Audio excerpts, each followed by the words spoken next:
This house, it's a little bit of smaller house, so it's a little bit more environmentally friendly. Our client is also a rock climber.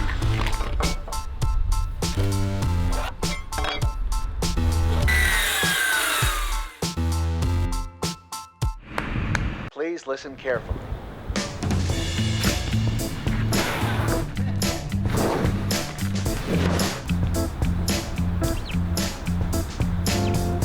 Should we go climbing? Should I go climbing there, Jewel Monkey? Oh, yummy. Can you brush that one?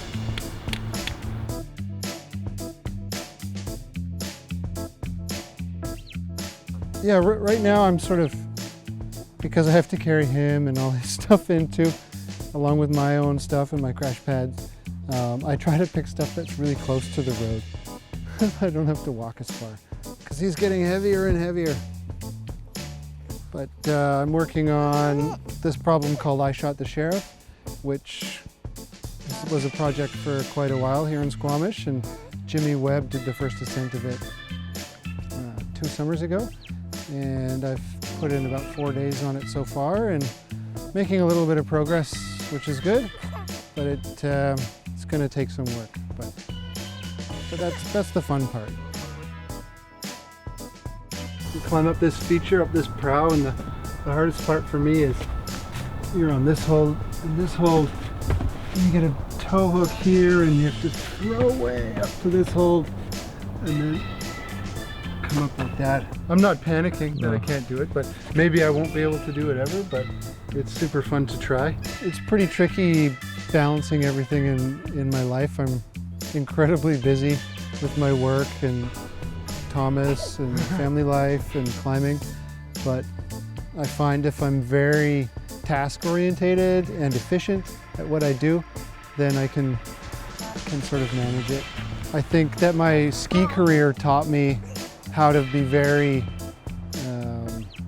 goal orientated, so that really helps in climbing. I like to set myself a goal and almost obsessed with it up to the point that I only climb that until I send it. And sometimes it takes me a few days, sometimes a few weeks, other times a couple of years. I've been trying to climb Dreamcatcher for 3 years now. I had a major back surgery that kind of interrupted that, but I hope I can do that as well. But bouldering is sort of much easier for me these days with this little guy. I recently did my hardest boulder problem of my life. It's called the Reckoning. It's V14 in Squamish here. And it actually came together a lot quicker than I was anticipating. I guess the burly style really suited me. And I actually sort of tailored some specific training just for that problem. But the day I sent it, Thomas was down in his little pack and play crib, and I was sitting on the top of the boulder problem looking down at him, and he was looking up at me, and we kind of sat there and giggled together, and it was a pretty special moment. Even though he's so young, I think he was 8 months old at the time, I kind of felt like he could sort of understand what I had just done. Wow, that was way better. Maybe when he's older he'll climb much harder than me and just laugh that I found it so hard, but it was a pretty cool experience to have him there.